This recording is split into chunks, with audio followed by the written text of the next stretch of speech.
What do you think is like the lowest hanging fruit that can help amateur golfers? I'd say, honestly, Dave, in my experience, Is there a danger at all of too many psychological thoughts for someone? I am feeling like a bit of a YouTube match on Friday. So that's another external factor that's coming into play that I'm going to have to block out or just accept. You have to accept it. You have to accept it. This is the Birdie Golf Club Podcast.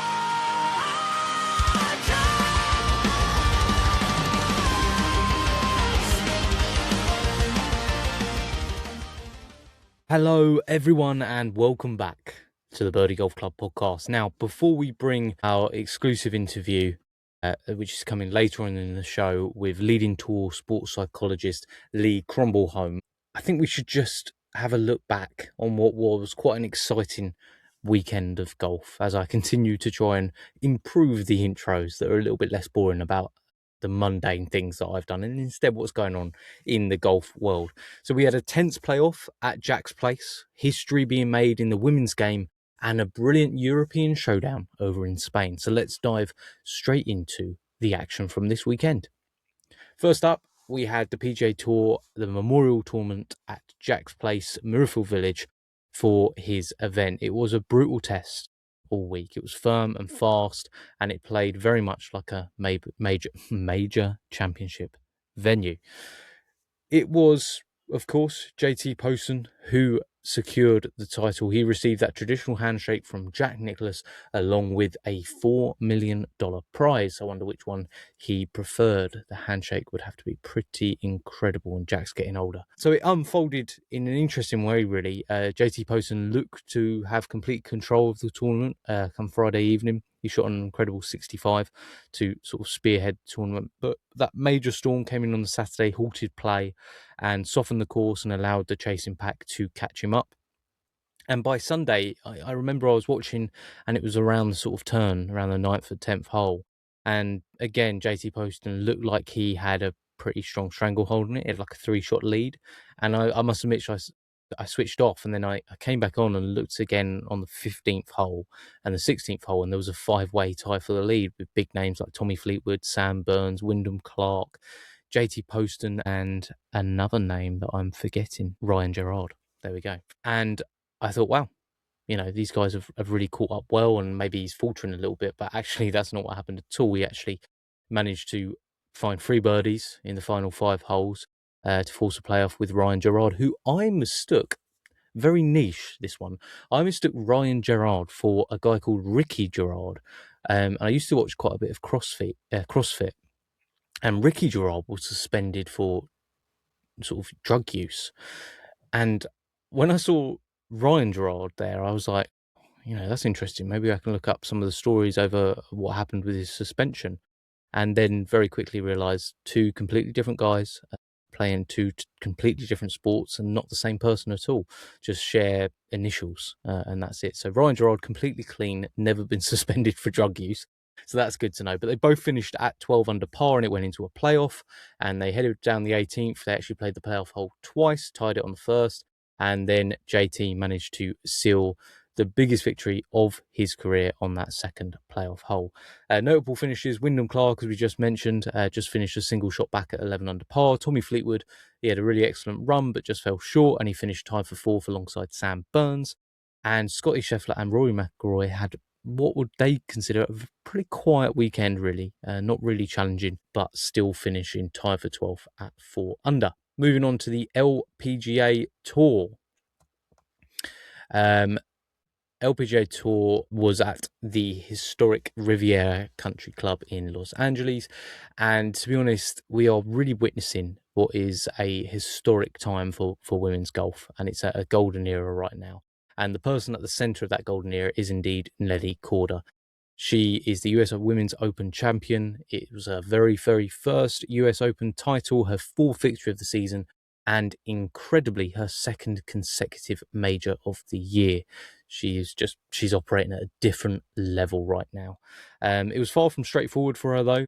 She admitted afterwards that she didn't have her best game on Sunday and had to fight for every single par that she made. And a crucial birdie on the par 5 17th broke a late deadlock at 7 under. And then she showed immense nerve on the 18th green to secure a one-shot victory at 8 under par. She takes home a $2.5 million share of a record-breaking $12.5 million total purse. A special mention must go to Charlie Hull and Gabby Lopez, who pushed her all the way to finish tied for second at 7 under par. Excuse my hiccup, which hopefully I've edited out. Moving on to Live Golf, Andalusia. It was to Spain in the iconic Rail Club Valderrama. This was one of Live Golf's sort of big events of the year and proper venue. And it's actually the final event before a 6-week summer break. Will they come back? Who knows? But it did deliver a fascinating leaderboard. The winner was Tyrrell Hatton, who held of his own team captain to secure his second Live Golf title. Hatton carded a very solid one under par 71 on Sunday, which shows you how tough that venue is, to finish the tournament at 9 under par. John Rahm shot a brilliant 67 on home soil, but he ultimately fell 2 strokes short, finishing solo second. But that finish did indeed give Rahm the exclusive part of being pretty strongly in the lead of the season standings as an individual. Abraham Answer finished third and local favourite Sergio Garcia in fourth, so a pretty strong showing from the Spanish contingent there. It really was overall pretty impressive day for Legion 13, pretty comfortably cruised to the team win as well, and pretty comfortably cruised to $1 gazillion probably, so enjoy it while it lasts, fellas. Because I think it was Cam Smith who said, hey, we're enjoying it while it lasts and it's going to hit reality pretty soon. So fair play for his honesty there. So overall, a very dramatic weekend. You've got playoffs at Murrayfield. Nelly Korda, unbelievable run that she's on in the LPGA and winning her second major of the year. And Tyrrell obviously conquering at Valderrama. So the US Open it's only a fortnight away now, and things are really ramping up towards that. You've got the Canadian Open this weekend, which is going to be very interesting indeed. Now, staying on the subject of elite performance under intense pressure, we're going to bring on our guests now. We're going to head off to the interview with Lee Crombleholme. He's worked with a host of DP World and PGA Tour winners to unlock their mental edge, and hopefully this conversation can help unlock yours and mine. So, ladies and gentlemen, Lee Crombleholme. Thanks so much for coming on the podcast, Lee. I am familiar with some of your work, mainly through podcasts, is where I've sort of heard you before. And I just thought it'd be a really fascinating insight for everyone, because we're all absolute head cases on the golf course, and it can get away from us at times. And I thought, well, let's bring in a guy with some serious expertise about it. And most of all, actually, one of the first things I really wanted to do was just learn a little bit more about your backstory. One thing I like to do with guests is sort of see where golf kind of entered their life and how it sort of progressed from then. So if you wouldn't mind, Lee, if you could let us know. Yeah, it's I first touched a club on my 16th birthday, which was on one of the school. Well, it wasn't a school playing field. It was one of the fields near my house. It was a 5-iron that a mate of mine had, and it had insulation tape as the grip. You know, it was one of those kind of things. And he played a little bit, but I had a swipe at this thing and I missed, and then I had a swipe at it again and flushed it, and it was. And basically that was it. It's that first shot, isn't it, that you middle or get somewhere near the middle, and then it's just like, oh, I want that again, and it takes about another 6 or 7 months to get that feeling again. And then, so pretty soon after that, I played all the sports at school, like a lot of lads, and then just took to the golf. I liked the individualness of it. I really enjoyed that, and I started playing pretty quickly, got a half set, and then ended up joining a place called Haydock Park Golf Club near the racecourse there, and just went every night and every day at the weekend, and just I got quite good quite quickly. I got down to like 1 or scratch after about 2.5 years, something like that, and then got offered a bunch of scholarships in the States and went out there. and played a bit of college golf. Just lasted a year because I wanted to see someone who does what I do now. Basically, needed to see a sports psychologist because I'd not been playing this individual sport for very long. I didn't know the mindset really, and of what the demands were. A lot of people, especially lads who, well, most of the lads who play professionally, they've been playing it since they were like 7, 8, 9 or something like that. And I was literally just thrown in there and playing against David Duval and Stuart Sink and people like that. And Wow.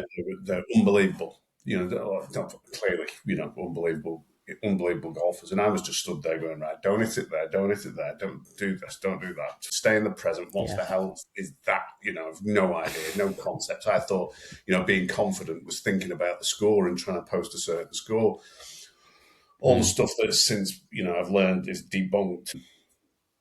I started reading a little bit, kind of, this is in the early 90s, so it's before sports psychology was really popular, to be honest. Sure, yeah.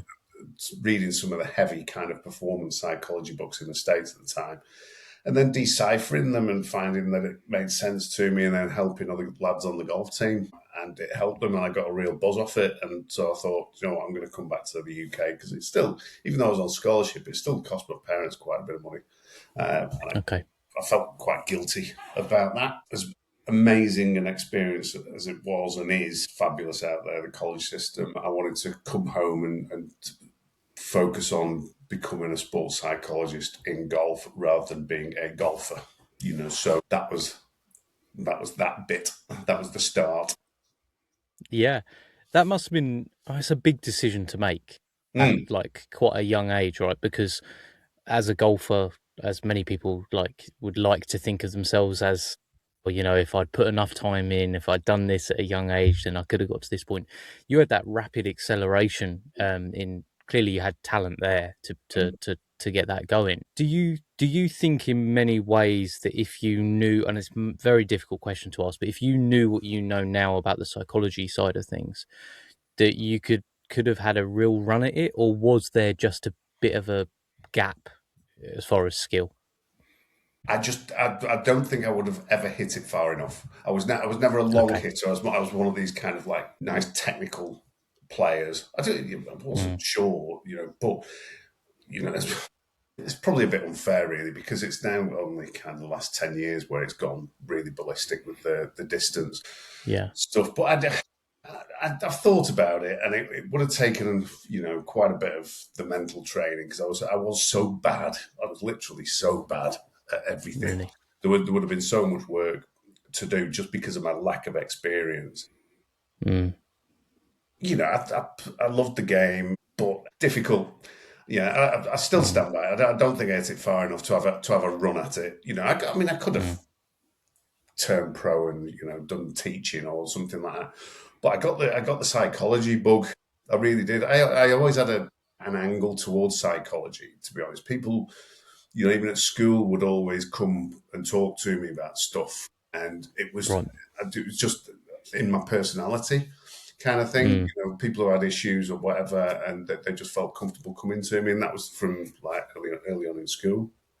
So I just kind of gravitated towards that. And I'd actually seen a sports psychologist about something unrelated a couple of years before I went out to the States, which I was actually, when I first started playing golf, I was quite negative and kind of non-committal. I saw this sports psychologist called Alma Thomas. She was a lovely lady. And it was because I was getting all kinds of tests because I was doing too much, basically. I was playing basketball, footy, cricket, everything in school, and then coming home and then going playing golf, and I wasn't eating properly, so I was getting weak and getting shaky, and we didn't know that I wasn't eating enough because I was just burning calories.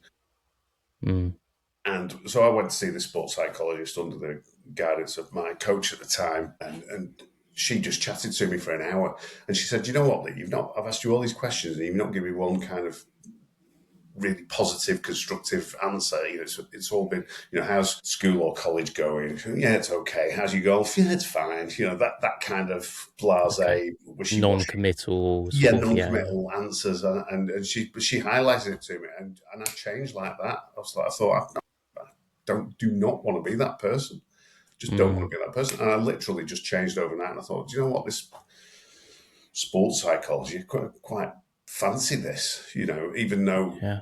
I then went to college afterwards, but it kind of just reinvigorated me into kind of thinking about it. So as a potential career, but when I was in the States and I was playing, I didn't know like the intricacies. I thought I would very rarely say to someone, be positive, even though that this sports psychologist highlighted that I was being very negative, but it was more like the technicalities of like having a towards mindset rather than kind of thinking where you don't want the golf ball to go, and Okay.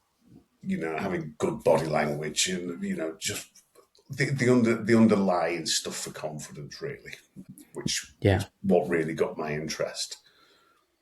Yeah, it always tends to be the way, doesn't it, where someone finds their niche that they enjoy, and it tends to always be this sort of outward thing of helping others as well. And I guess in so many ways, golf is a very selfish sport, which clearly didn't fit in with your mentality of wanting to help others. Now, obviously, I know professional golfers help others through being able to help their family and their mum and dads and their children and so on. Now with the finances involved, but it was interesting that you enjoyed that. I was wondering with your teammates in college, would you say this sort of negative where you were trying to be positive came out very outwardly whilst you were playing, or was it a little bit more hidden away and you'd keep it quite insular? Because I'm thinking, if they were coming to you for golf psychology advice, were they thinking back to when you'd maybe done the opposite of what you were saying, Well, essentially? no, because when I saw the sports psychologist, I was about 16,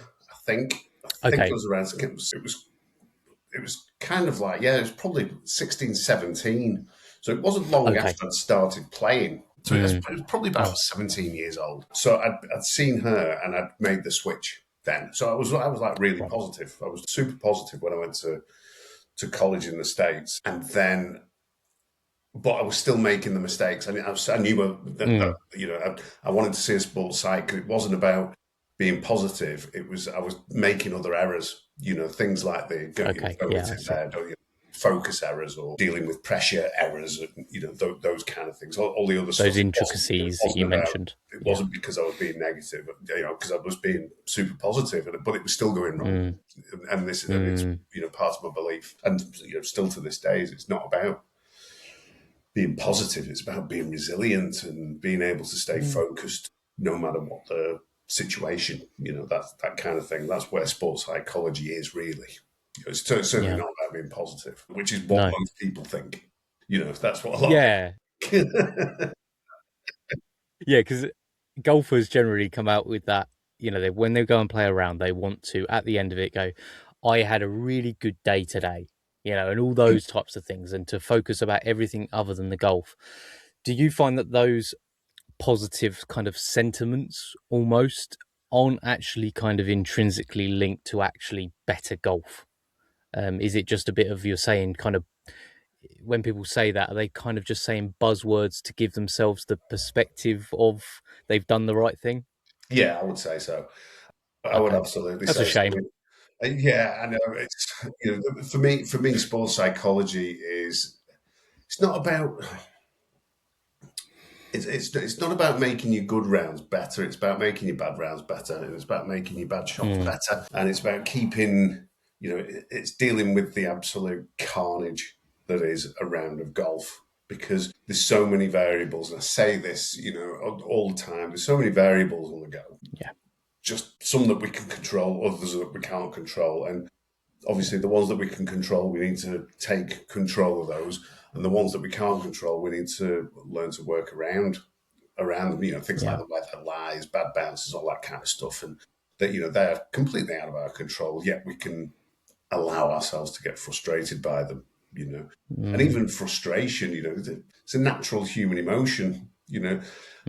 So some people have said to me, and again, this has been over the years, he's so and so is good mentally. He never loses the plot. Well, that's not what being good mentally is about. So you can still lose the plot totally and be a world-class golfer, or be a fantastic amateur, and be a great 10 handicapper but still lose the plot. Is if you have the ability to and the need to just get that out.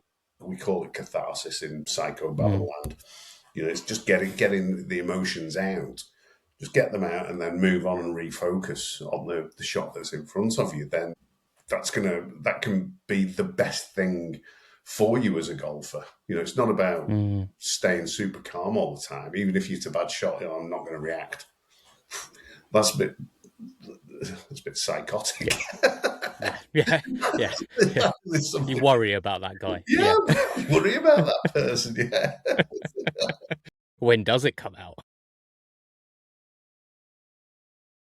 Yeah, it's been bottling it up for years. So with that being the case, and obviously you got examples like I think Tiger used to talk about the certain amount of steps that he would have before he forgot he was allowed that many steps to think about that shot, and then he would move on. You've obviously got modern day examples, Tyrrell Hatton being a great example of that, right? He lets his frustrations out quite often on the golf course, but yet still produces performances.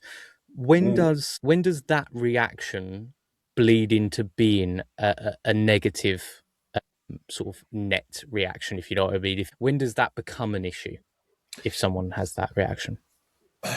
When it carries over, it's like, use Tyrrell as an example to, he I think he kind of plays up to it a little bit now, but I've worked with Tyrrell historically and world class at refocusing. Absolutely world class at refocusing, and that's what the best players do. John Rahm, loses the plot. World class at refocusing and leaving it behind. Tiger was a fantastic example. In my opinion, the best player that's ever played the game, and he would lose the plot. He'd give it the slam into the ground and all that kind of stuff. But like you say, he'd give himself a certain number of steps.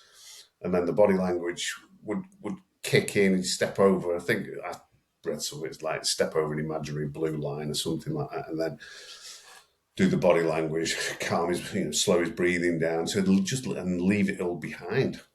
Leave it all behind and just get back into the zone again. So that's the good side. To do it badly is to lose the plot and just keep ruminating, which is kind of having the thoughts spinning around in your head all the way up to the next shot. Still be absolutely fuming, the red mist or whatever you want to call it, and then try and play a shot and try and make a decision with the red mist in there, and not much chance of hitting a good shot. It's lucky if you do hit a good shot there. So it is about getting it out if you need to get it out, because not everyone does, but doesn't do anyone any harm. I've never had a problem with people kind of getting frustration out, but then refocusing. And the key thing is just being focused for that next shot. Ideally you don't want to be berating yourself as you walk in for the next 2 or 3 minutes, because you're still building, that adrenaline and cortisol, and you're kicking all of those frustration, anxiety hormones in. You're not giving yourself a chance to bring your arousal level down for when you've got the next shot. So it's as long as you get it out and then get back present and then refocus on the next shot, you'll be fine. You'll be fine. Yeah. I was thinking of Scotty Scheffler, obviously, this weekend. Did the rounds, didn't it, of him having a bit of a go at Ted Scott because of, the wind changed and everything like that. And he sort of carried that pretty much all the way through till he dropped the ball in the sort of hazard area where he could take the drop, and then hit a really good wedge shot in. And it's funny how much gets made of these things when these guys are professional. Like him saying to Ted Scott, "I can't hear you when you're walking away from me." I've said that to my brother-in-law, who constantly does that, like just in day-to-day life. He just walks away whilst talking. I'm like, I just cannot hear you. Like, what are we doing? Like, and that gets brought out as like, oh, that's it. Scotty and Ted are splitting up. It's over. And it's like, really, on the professional side of things, how did you find, because obviously these guys, are probably, well, they are just way more equipped across the landscape of what can make them better golfers nowadays. When you initially sort of started this sort of career with Winning Golf Mind and your services, how did you find the reaction at the professional level? Was it difficult to get in the door? Oh yeah, it was. It was definitely difficult, but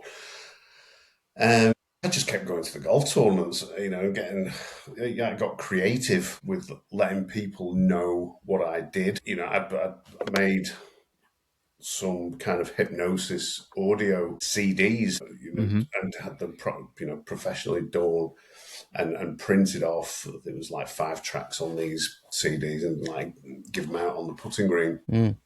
And then, everyone, golf pros are like anyone. If something's free, then they'll have it. It's like they take it, whether they use it and listen to it or not, I don't know. But it just kind of got my face out there. I used to travel around with Phil Kenyon a little bit, who since junior golf, and he's a good, obviously still is a good mate of mine. So we'd travel around, and I'd kind of stand with him. He was the Yes Putting rep at the time, so we'd travel around together. But then people thought there was a couple of things. It wasn't originally Winning Golf Mind. It was Psyched for Golf. That was my website, psychedforgolf.co.uk or .com. But soon figured out, once you had a look at behind the scenes in Google and all those, that people couldn't spell psyched at all. Because you'd see the search. I was thinking in my head, I'm not sure how to spell it. I figured that out. People couldn't do that, so I thought, right, I've got to change this. And also, people thought that because I was stood chatting with Phil quite a bit, that I was part of Yes Putters. So then what happened was I changed it from Psyched for Golf to Winning Golf Mind, and then I also I got my laptop bag and got it embroidered on in massive letters. There it is. It's perfect. Quite, so people could figure out what it was.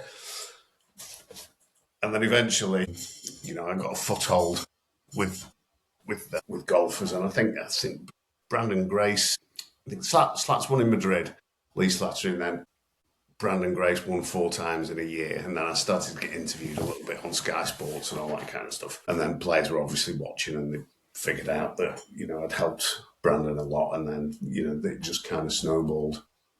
Yeah. From there. And then it got like to you the said, point where those guys want I got quite famous for the golf bag, the bag, the laptop bag. Right.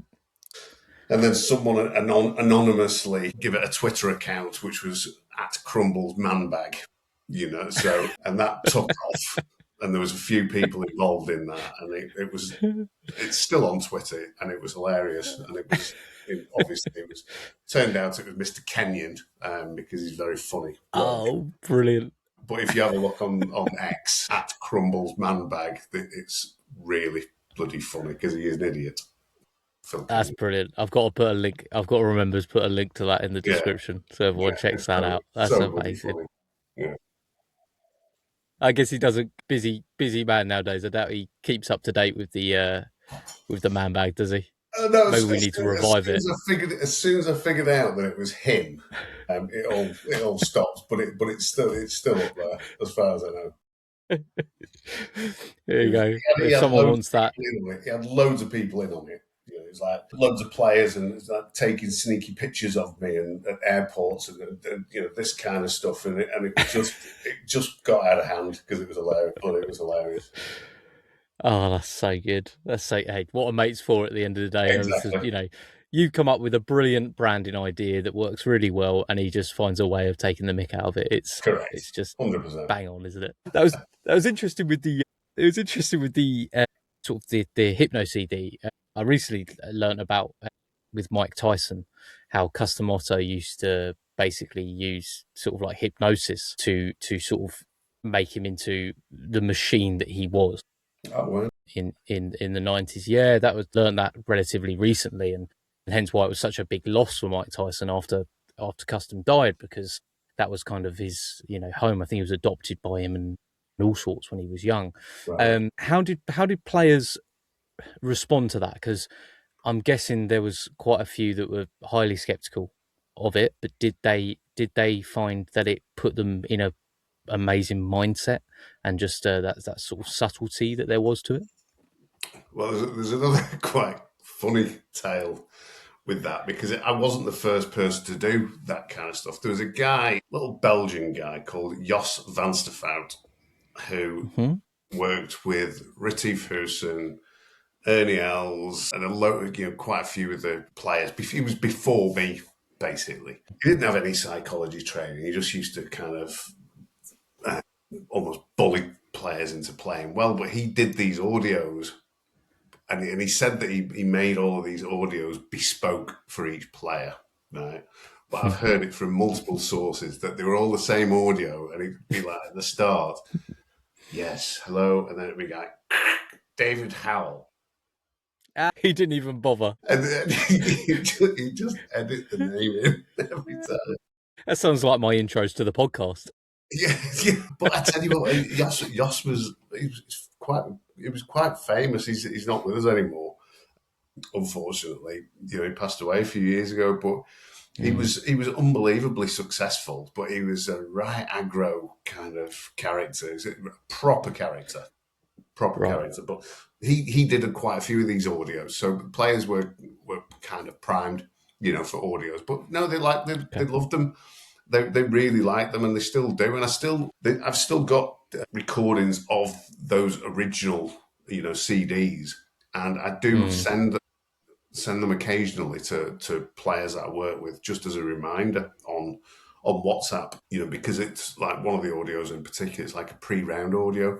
It's only 12 minutes, but it puts people into this kind of really focused, kind of confident, state where they feel really strong and powerful. And it's very powerful stuff. Hypnosis, when you have to, when it's used in the correct way, it can be really helpful, because we're kind of a product of our thoughts and feelings, aren't we? So, and the words that we use. So if you can create an audio that would influence that and kind of guide people, into a certain state or just in their imagination, then it has a profound effect on how they feel about themselves. So I'm a big believer in hypnosis, hypnotherapy, especially when it's done properly, for a multitude of things. I don't do the clinical hypnosis stuff, like phobias and all that kind of stuff, people quitting smoking and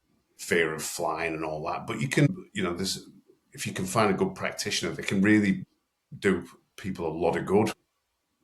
I've used a kind of self-hypnosis on myself. I was on a flight from Belfast City Airport with one of these propeller planes, and we got going about 1.5 minutes in, and there was this big bang, and the propeller stopped, and everyone was like bloody panicking. Like even the air hostesses looked worried.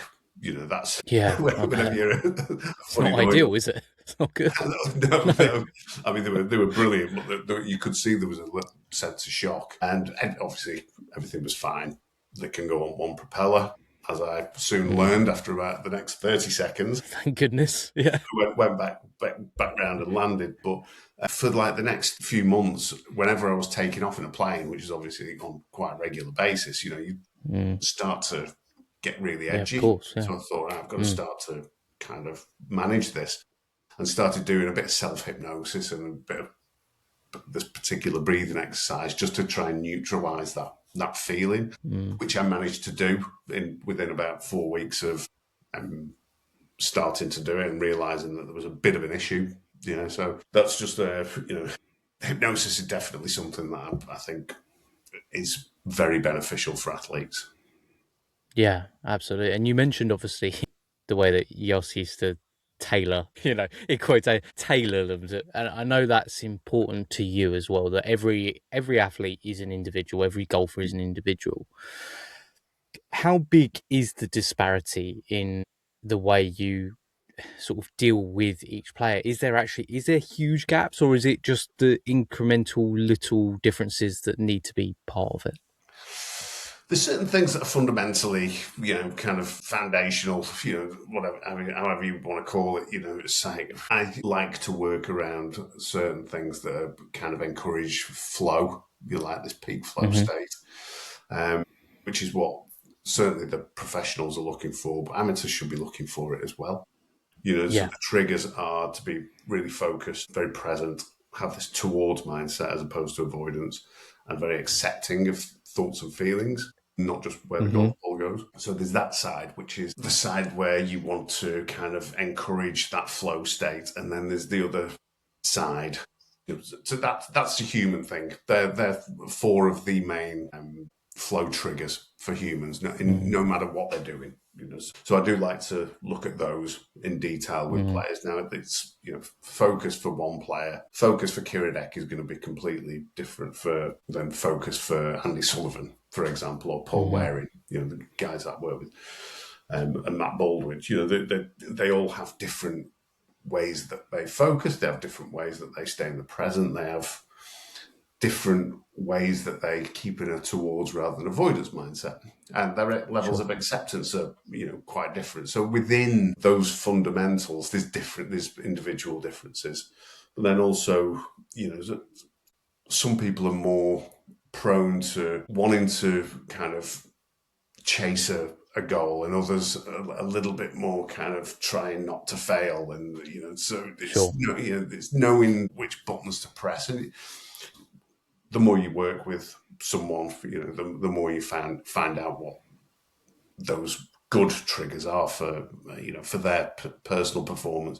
But even then, on a day-to-day basis, that can change a little bit as well. It's how our moods are, and how we deal with different things. Off the golf course can change the way. Change the player that turns up on a daily basis, but that's all part of the fun of it, isn't it? Everyone's different, which is great. It's not. Yeah. It's like top swing coaches.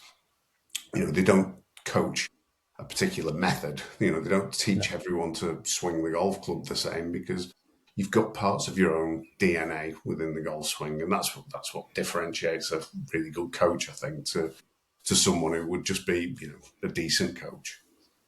Absolutely. And we've obviously spoken quite a lot on the professional side of things. More often than not, amateurs are the ones that listen to this podcast, and no doubt they're listening thinking, yeah, I need some takeaway points though that can help me tomorrow when I play, or the weekend when I play the medal, or whatever it is. You may have already seen from the wonderful display behind me that I have partnered with Paint Art as the official footwear sponsor of the Birdie Golf Club podcast, and I am so happy to have done that. Painter golf shoes are incredibly comfortable, first and foremost. Take it from me, I am fussy, and I've got funny feet as well. And the Painter golf shoes fit me perfectly and are extremely comfortable, but also they are just full of tech to be able to empower you to play the best golf possible. Paint Art believe in walking the course, and as somebody that enjoys conversations, enjoys the environment of golf, walking the course is the best way to do that, and you get to fully experience golf as it was intended. You can't do that if you're not in comfortable footwear. Painter are giving you the ability to do that week in, week out, round in, round out. So head over to paintergolf.co.uk and make sure to use the code Birdie Golf Club Podcast, and that will get you 15% off these selected collections, and they're one of the best collections available anyway. Speed Classic, the Jason Day inspired and helped create golf shoe. The Sport Classic and the Reserve Classic, inspired and helped by Min Woo Lee.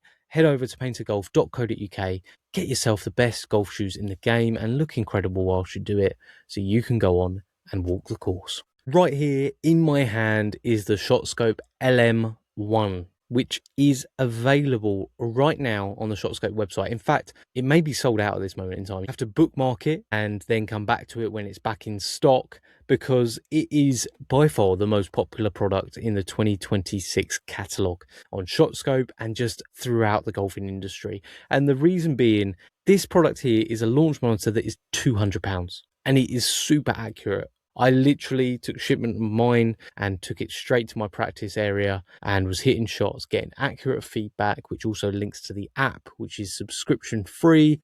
It's very exciting. I feel like it's going to level up my practice this year, and I want it to level up your practice as well. So make sure, if you haven't already, bookmark the page, get ready for when it is back in stock. It may be back in stock right now when you're listening to this. Shotscope.com, make sure you pick up the LM1. You can use the code Birdie Golf Club across all the other products on the Shotscope website, but the LM1 is not included in the Birdie Golf Club 15% discount.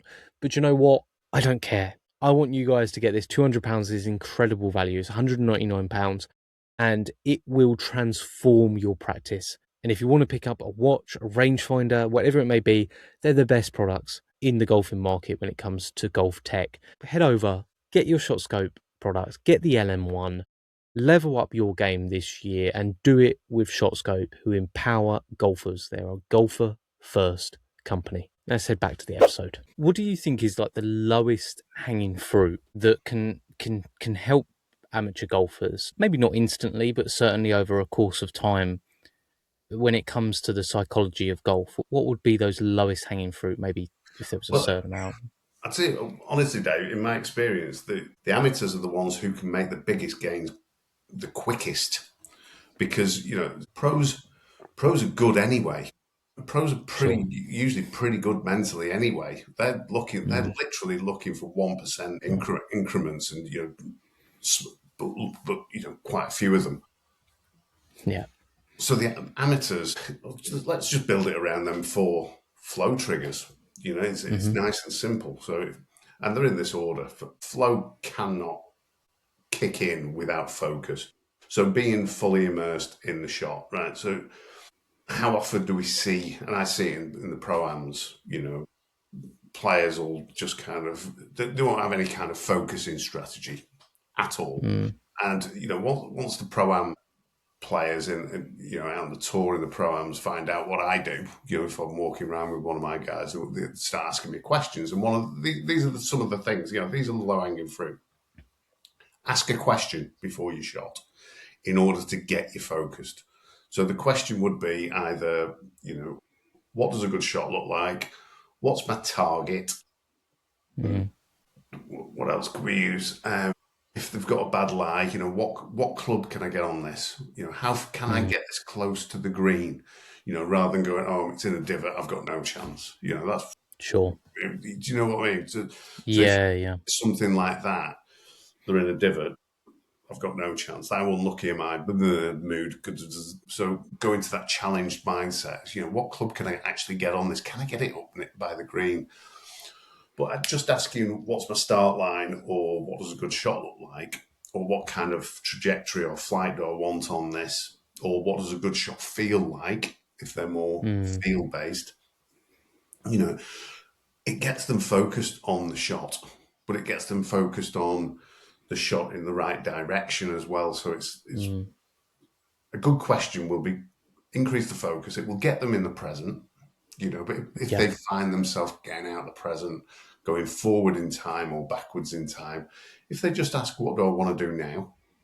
What do I want to do now? Then that brings them back, or they can just slow the breathing down. There's a multitude of breathing techniques and, all these kind of things. But if you breathe in at one pace and then breathe out slower, that's going to bring you back more present, which is key, because these are all linked. And then having that towards mindset, so being focused on the shot that you want to play. So many amateurs think about the shot that they don't want to play. Especially for the chipping over the bunker, or hitting over a lake, or there's out of bounds right or left, or water right or left. They will gravitate towards what they don't want to do, and then they'll either do that or they'll do the polar opposite. And so there'll be a wide either way. So really focusing the mind on the shot that they want to do is controllable. It is totally controllable. And then the acceptance, again, if you want to get frustrated, be frustrated. Don't beat yourself up for being frustrated. It's a human emotion, and you are human. So be okay with getting frustrated. Be okay with being nervous, because the worst thing you can do is try and suppress it and get rid of it. because then because you're so focused on it, it actually increases. So it's Sure. called metacognition. It's like it works the opposite way. But if you're nervous or frustrated, be nervous or frustrated, but then make sure that you can maybe get back into the present, by doing some kind of breathing, slowing down your breathing, get back into your question. And so get back into the shot, be Right. focused on the shot. So good questions. Yeah, really Mm-hmm. good questions. On a putt, it might be, where do I want to start it to hole it? So where do I see this ball going in? And then being present, asking the question, what do I want to do now? If you do that, you won't go far wrong, but you've got to recognize when you're out present. And then again, just focusing on the shot that you want to hit as opposed to the shot that you don't want to hit. If you can nail those 3 or 4 with acceptance of your thoughts and feelings, you're gonna be ahead of the curve as an amateur, because most people just kind of almost fall into a flow state accidentally, and that Sure. flow state might be about 3 or 4 holes. But if you Yeah. actively encourage those 4 variables, you're more likely to get into the flow state, because that's all we can do. We can just encourage it, but you're more likely to get into that flow state and stay in there for longer. And that's what we Yeah. found. You don't have to be a pro to get into a flow state. It's all relative. 20 Yeah. handicapper can get into a flow state. If that means going bogey, bogey, bogey, bogey, bogey, because that's They're their having a state. day. That's their Yeah. flow state. It's great, fantastic. Mm. That is interesting because I think the amount of people that maybe view flow state or their best possible outcome as for their game, they'd view that as almost, like you said, that accidental, they fell into it. Mm. And I think maybe they view it as this sort of mythical thing that is hard to capture, but for people to know that they can encourage it through routine, really, of Yeah. routinely doing those 4 things, or like you said, at least 3, and then sort of adding acceptance, Mm. which can be difficult on the golf course to accept, because also I guess, to ask you to accept a bad shot that you've hit is one thing. To accept a good shot that's ended up with a bad outcome, Mm. that's so much harder, right, to do. It is, but if you don't learn how to do that, then you're playing the wrong game. Because Yeah, yeah, honestly, go start playing pool or snooker or something like that, because yeah, yeah, there's a lot more, there's a lot less variables on the go there. yeah. It's almost kind of philosophical, isn't it? It's like, Mm. I'm going out there, I'm going to test myself, I'm going to challenge myself. And the reason why this is such a challenge is because it's so bloody unfair. The game of golf Yeah. can be really unfair. You can hit it great and score badly, and you can hit it badly and you score fantastic. Mm. Yeah. I remember hearing you talk about something which I actually put into the game, and that was Quiet Eye. Mm. I remember hearing you talk about that, and that's really interesting. Could you expand on that for the listeners? Because I'll just end up butchering it essentially. But it's a fascinating It's a bit, idea, and I can say it yeah, definitely works. it's such a simple concept. I don't know if I've got a golf ball here, actually. It's basically when, and I was doing this on a video call with an amateur a couple of days ago who was overthinking their golf swing. They were totally Mm. overthinking the golf swing to the point where they felt like they had a yip in the golf swing. But what I did was I said, how many swing thoughts have you got? And this player is good, really, really good amateur. She said that she had like 5 or 6 swing thoughts. I'm like, right, okay, so this is, we can see where things are going here. So Mm. when was the last time you hit a shot without thinking at all? She's like, good 18 months ago. I said, would you like to get back into that? Yeah, completely. Okay. So we got a golf ball. I said, get a Sharpie, fill in one of the dimples with a Sharpie and put it on the tee peg where you can see it. And just focus both eyes on that dot all the way through the golf swing. I said, We're going to do it 5 times. Don't want you to judge, the strike or where the golf ball goes. I just want you to see how different it feels. Anyway, after them 5 shots, she was like, it was incredible. She said, I said, how much did you think about your golf swing? Which swing thought did you tap into? She went, I didn't think about anything.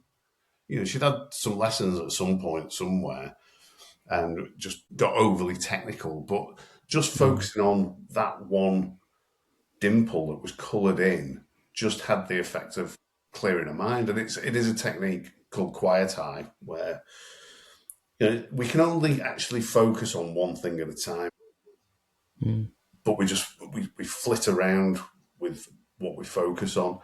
So if we consciously focus on the dimple on the ball, but we have the conscious decision of staying into that, it stops all the other thinking. Works really good on putting. Works really good on putting for people that kind of overthink the putting a little bit, or on them 3 or 4 footers that some people get the little heebie-jeebies on because there's that high level of expectation. It's all self-induced pressure. I have to make this. I need to make this. That elevated pressure with very closed language where there's nowhere to go, rather than I could hold this, I might hold this, which is a lot less pressure. But people fall into this trap. So again, just putting a dot on the ball and focusing on that dot all the way through the putting stroke, your putting stroke will free up incredibly well. Yeah.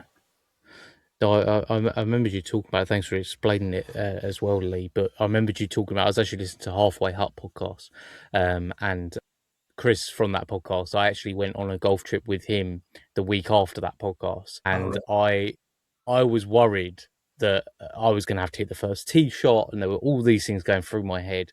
My game felt like it was in a decent place, but the sort of external noise, I was just worried it was going to eat me up.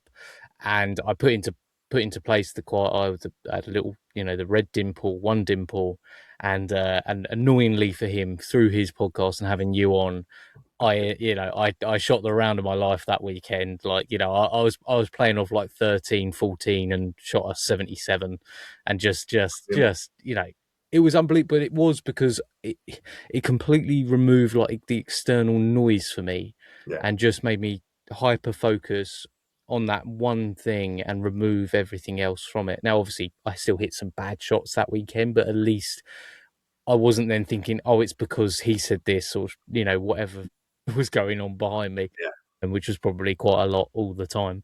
So it was definitely something that I heard you talk about and thought, well, that's something people just need to try.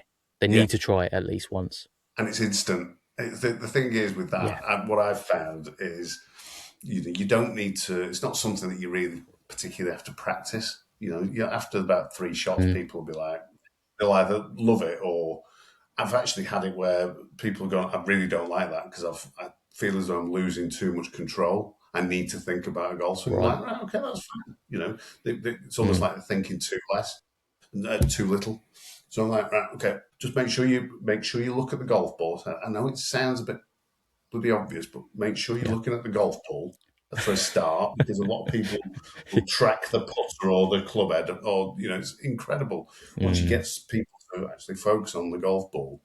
It's like, that feels weird. I said, well, that means that you don't focus on the golf ball. It's quite strange. But again, it's this obsession with the technique, getting the technique right. But then, if you're going to have a swing feeling, or ideally a feeling rather than a thought, but just have one. Just have one, and make sure it's the right thing, And if you are an amateur, don't be afraid of going for lessons off someone who's a decent golf coach and just getting a feeling, because I'll guarantee you, there's that phrase of, feel and real are totally different. It's the same for the pros. It's the same for the pros. I'll pick up on things with tour players. If the coach isn't there and I'm there, alignment can so easily just drift off. People can end up being really closed and then automatically just kind of coming over the top of it, and go and see your local PGA pro and get some get a little program in place to improve. when you couple that together with this stuff, being focused, present towards, and accepting, Yes, yeah, you cannot fail. You're only going to get better, and the better you get, the more you enjoy the game. And that's that's one of the reasons why absolutely. I started doing this, was to help people enjoy the game. Because it's such an enjoyable game, but it's such a frustration as well, and it doesn't need to be. Yeah, It really doesn't need no, to be. absolutely.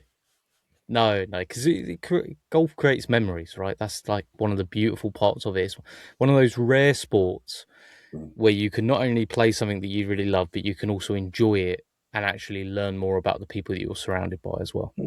Yeah. And I think we all get so wrapped up sometimes in golf score, and it's such an easy thing to say, think more about the experience, and be all like this. And then I know I'm probably going to go out Friday and care more about score than who I'm with. That's just going to be exactly what I'm like. But the experiences are what you're going to always remember. You're probably going to forget scores, probably going to forget them, Yeah. But if you write down these things, what players don't do is they have these ideas of that, on Friday I'm gonna think less about the score, and I'm gonna be more into doing quiet eye because chatted with Lee. And they'll have that. You'll have that intention, and when Friday comes along, you'll have forgotten. Or you play 3 holes, you have a bogey or a double bogey, and it's like frustration kicks in, everything's out the window. It's over. Just write it down. Write a couple of little things down and take them onto the golf course. It's so simple to do that. Tennis players do it. Just had the French Open, haven't they? Tennis players write notes and they have them there whenever they're in between the sets and games or whatever it is. You will see some of them get little notes out and just read through, just little reminders, because especially when you're competing, because it is emotional, and when it's emotional, then we go back to our dominant habits, and if your dominant habit is the incorrect habit, which like I used to do, was focus my mind on where I didn't want the golf ball to go. That was a dominant habit, and I would have needed, back then, just reminders of, just ask a question. That'll help you focus on the target. Even just pick a target. It would have helped. But just make a couple of notes. Have a think about your best game. If I said to you, Dave, right now, when you've played your best game, when you shot that 77, what were the 2, 3, or 4 different mental things that you did when you played that? We know that you did quiet eye. Yeah. Yep. And then Well, what else did you do? it's interesting because I was just about to say this to you as well, because literally the other week I repeated a 77, but at a harder golf course. And for me, I recognised, and because I love all this sort of stuff, and I recognised that because of the social aspect of golf as well, that sometimes that can take me out of a good round. So I did exactly what you were talking about there. On my scorecard, I wrote down, that's annoying, I don't know where my scorecard is now, but I know that one of them, because I'd recognised that I like to sort of entertain almost. Do you know? Surprising, right? Guy with the podcast likes to entertain. That would take over, that sometimes took over on the golf course. And I would even look at group dynamics. I did all this sort of self-assessment and recognise that all these things come into play, even when I'm just trying to enjoy a round of golf. So I wrote down little things like, don't be the loudest. Like that was one of the things. Don't be the loudest. I may have even put the words, shut up. Like it's okay to shut up sometimes, right? And I know that's not the most positive or whatever, but it was just like, no, just remember that. It's okay. Yeah, yeah. Because I know I would double bogey and then look at that scorecard and probably want to say something. I just thought, no, just shush, just shush. I think one of the other things was was quiet eye. I think quiet eye was part of it, but also it was just remember you're having fun. Like that was like, just remember you're having fun. And I think because of the social aspect, I like to make sure that other people are having fun at the detriment to me. Not that I'm this selfless character, but it's just in my nature to be a bit like that. I just thought I really need to take myself out of that and do that. Now, I think for the first 9 holes, I forgot that was there. And I was actually 9 over through nine holes at my local golf club. And that's quite a common story. And that's actually one more question I've got for you afterwards as well, actually, a bit more golf centric. But I got to the back nine, looked at the scorecard, saw those notes and just thought, yeah, you've kind of forgotten to do that this whole time. Stuck to that on the back nine, was a lot quieter as well within myself rather than trying to entertain all these things, and ended up shooting 3 under on the back nine. I play off 10 like that. That's never happened before in my life. And shot a 77, best I've ever shot at that course. And like you just said, I'd pretty much forgotten that up until now. Yeah. But that was pretty intrinsic to the whole thing. A good little thing for that is not, if you've written 3 or 4 things down, if you follow those on the first hole, put a little tick somewhere on your scorecard, and then it just reminds you to do them again on the second hole, and then you put a little tick. And if you don't do them, if you mess up, maybe you were too chatty or too wild, with your mates, trying to make sure that they're having a good time. So you just put a little cross, and then your goal becomes get 18 ticks. And it's half the battle is just remembering to do some of these things, because we get lost in the day, in the the entertainment, in the social side, in the frustration. There's all these distractions, and just having a little reminder there just to keep you on track is a really good thing. And I've done that with I was doing that with Brandon Grayson, whenever he won them four tournaments, we were ticking on the scorecard, and the pros have the rip off tear off strip where the scorers thing, and he'd hand it to me at the end of the round, or take a picture and send it to me. I've done that with 25 handicappers and multiple winners on tour. It's just little simple things like that can just make a massive difference. It's like if you go for a golf lesson with a pro, and you go out there thinking, right, I've got to feel like I'm getting it laid off or whatever at the top, and then after 3 holes you forget that you're doing that, and you start hitting it sideways. You get frustrated for 5 or 6 holes, and remember, I'm supposed to be trying to get it laid off, and then all of a sudden you start hitting good shots again. We forget. We forget. Yeah. We get wrapped up so much in golf shots sometimes, don't we? And like you said before, the bad things that have happened in a round, and they sort of fill our minds, and you might end up getting a phone call and something's going on outside of golf and you've got to deal with it. All these external factors sometimes can really come into it. I was gonna say to you, it was a little bit on that round. It is a bit of a repeat theme for me, and I'm sure it is for many golfers around the world, and I'll be interested to hear the psychology side of it. That front nine versus back nine performance, how much of that is to do with a golfer's mindset going into maybe that slow start that they notoriously have, or perhaps it's the opposite way around? Perhaps they start hot and they end up failing. It's that initial one that you had can be down to trying too hard. That's the usual thing for the bad front nine. And then you don't care, and then you relax, and then you actually shoot, level par or whatever, 3 under, around the back, because you've given up all hope. So you're not trying to do a good score. You're not trying to force it. And then the flip side is when someone plays amazing around the front, and then all of a sudden, rather than just being relaxed and playing, the score becomes massively relevant, because they might be on for a PB, personal best score, or to win, and then the mind gets distracted into the outcome and the score and what the handicap could be at the end of it, and doing winners' speeches. I used to do winners' speeches in my head after the second or third hole, when I was a junior, and then I'd make a double bogey, because I had no idea about the concept of staying in the present. I had no idea. I thought I was being positive.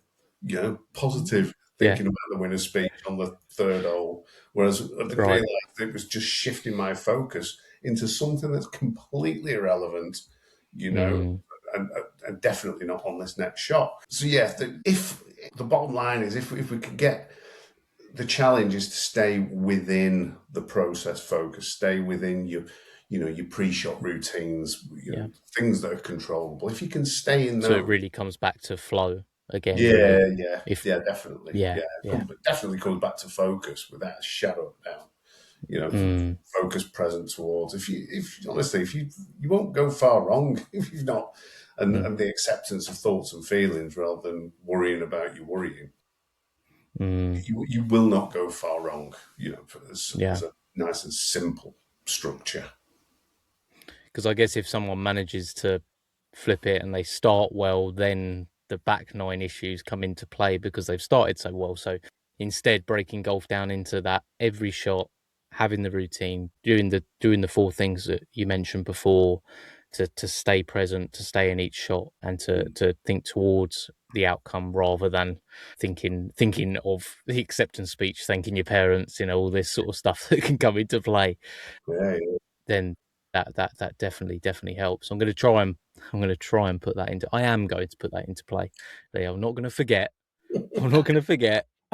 I'm gonna have multiple charts that I'm gonna have to keep a track of here. I guess is that as a final thought. We've obviously spoken about too many swing thoughts coming into play and players getting wrapped up in that and it being very difficult to differentiate. Is there a danger at all of too many psychological thoughts for someone? Yeah, I was just going to say, have three or four maximum, just as little pointers, just as reminders. And it's not that I have to look after these, I have to do these, and if I don't do them, then I'm rubbish, I'm failure, and it's just like just try and keep on that track with them. I've historically, there is one tour player that springs to mind. We got to a point where he wanted to make a note of everything that we talked about, and on the back of his yardage book, he was like a copy of bloody War and Peace. I'm like, right, this is stopping. This is getting chaotic. It's gotten out of hand. I'll just let you do it because you've said that I need to trust you that that you're just gonna look at it every now and then. But I know it was bamboozling this player. This is a number of years ago. But less is more. When people start to play badly, they try and fix it, rather than just kind of do what they do, just do the simple things well. So they try and add things in. So, the golf swing goes, so it's like, right, I need to fix it. So they start searching for a golf swing, and then that just ramps up their thinking, all the time. They start thinking, right, I need to birdie this, I can birdie that hole, So again, it's just ramping up the thinking. The best thing you can do if you're struggling with your game is to take things out. Is to reduce what you're doing. Strip it down to the basics. System is, for a focus present towards thing. So, I mean, that's not the only thing that I do. There's a load of other stuff, and there's loads of different ways of angling that. But just for the case of what can people do for low hanging fruit, they're the kind of things that I would be going at for sure. Yeah, well, I mean, if people want to see a little bit more tailored advice, and obviously this in far more detail, you obviously have winninggolfmind.com where people can get in touch also with you, I'm guessing, through that. And, there's an online academy there with loads of videos and like some of the feedback sheets that I use with players and stuff like that. So, this, and obviously people can get in contact with me. There's email address on there and all that kind of stuff. So amazingly, I'll put all that in the description of the episode. Thank you so much for coming on, Lee. It's been great to chat with you. I always thank people for giving up their Monday nights. It's been nice. Hopefully you can shoot a 76 on Friday. Well, I'm actually, you know what? There's more external factors. I am filming like a bit of a YouTube match on Friday as well. So that's another external factor that's coming into play that I'm going to have to block out or just accept. You have to accept it. You have to accept it. I've had this with some of the big influencers who have helped. I know quite a few of them. I've worked with quite a few of them.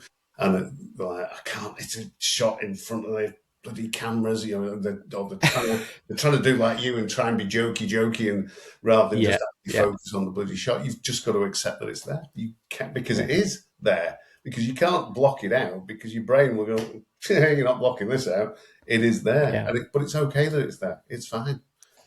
I'm going to try and remember at some point to turn to the camera and go, I accept you are there because Lee Crombleholme told me to. And then I'm going to hit the goal. And then I'm going to shank one into the woods. Oh, that's a great mindset. And then I'm going to walk off shouting. And that's why, okay, he's dealing with it and it's okay. You know, he's got 7 steps and then he'll be fine. You're just priming absolute carnage, aren't you? We'll have a great time anyway. Thank you, Lee. Thank you so much. I really Cheers, appreciate your time, mate. And look forward to chatting to you again in the future. Great stuff. Cheers, David. Thanks, Lee. Thanks, mate.